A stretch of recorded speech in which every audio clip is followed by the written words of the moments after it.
সব মিলিয়ে আমি চালিকা শক্তি মানে আমি প্রধান ব্যক্তি পরিবারের, কিন্তু পরিবারের অন্যান্য সদস্য যারা আছে সবাই যার যার অংশে গুরুত্বপূর্ণ এবং সবাই মিলিয়েই আমাদের এই গল্প।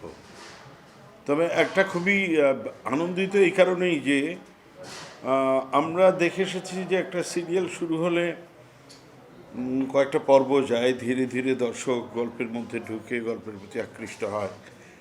কিন্তু আমাদের এই গল্প এটা খুবই আনন্দেরও বিষয় এবং বিস্ময়েরও বিষয় যে প্রথম পর্ব থেকে জাম্প করে অডিয়েন্সকে ধরেছে।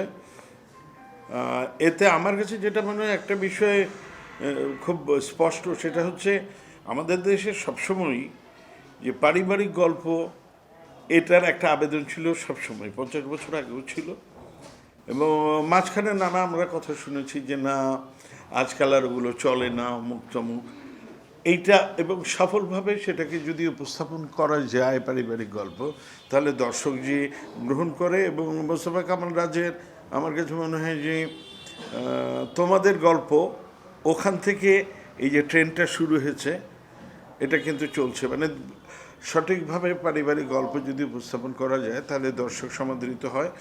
আমাদের এই গল্প এটা আরেকবার প্রমাণ করে।